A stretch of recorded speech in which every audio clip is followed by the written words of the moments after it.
রাদিয়াল্লাহু তাআলা আনহু قال قال النبي صلى الله عليه وسلم হযরত আবু হুরায়রা থেকে বর্ণিত নবীজি সাল্লাল্লাহু আলাইহি ওয়াসাল্লাম বলেন ইস্তাউসু বিন নিসা, তোমরা নারীদের সাথে নরম ভাষায় কথা বলবা। বলেন তো গরম ভাষায় না নরম ভাষায়? নরম ভাষায়। তোমরা নারীদের সাথে নরম ভাষায় কথা বলবা। কারণ কি? ফাইনাল মারআতা খুলিকাত মিন জিলাইন, কারণ নারীদেরকে আল্লাহ তাআলা একটা বাঁকা হাড্ডি দিয়ে তৈরি করেছেন। বলেন সোজা হাড্ডি না বাঁকা হাড্ডি? বাঁকা হাড্ডি।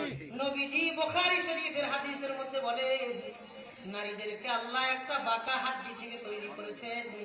ওয়া ইন্না আ'ওয়াজা শাইইন ফিজ জিলাই আ'লা, আর বাঁকা হাড্ডির মধ্যে সবচাইতে বেশি বাঁকা হইল উপরের হাড্ডি।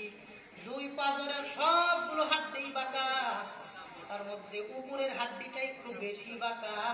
এই বেশি সবচাইতে বেশি বাঁকা হাড্ডি দিয়ে আল্লাহ নারীদেরকে বানাইছেন।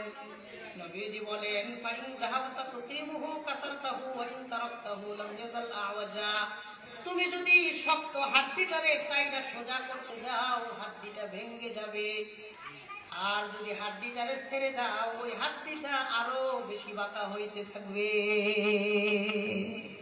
কথা কোন ঠিক কিনা? হাড্ডি শক্ত আবার বাঁকা, টানে সোজা করতে যাবে ভেঙে যাবে, বিপদে পড়বে। ছাইরা দিলেন ওটা আরো বাঁকা হয়ে আমি 14 গোষ্ঠীতে তার পিছনে ঘুরাইবো। কথা বলেন অবাস্তব না বাস্তব? বাস্তব। বুখারী শরীফের হাদিসের কথা, আপনি ঠিক কইলেও ঠিক, ঠিক না কইলেও এটা ঠিক। কথা ঠিক আছে? ঠিক না করার কিন্তু কারণ আছে, এরা ভয় পায় যদি বাড়িতে শূন্য পালায়, যদি বাড়িতে শূন্য পালায় আমার বিপদ দিয়ে আছে, শুনতো না ইনশাআল্লাহ।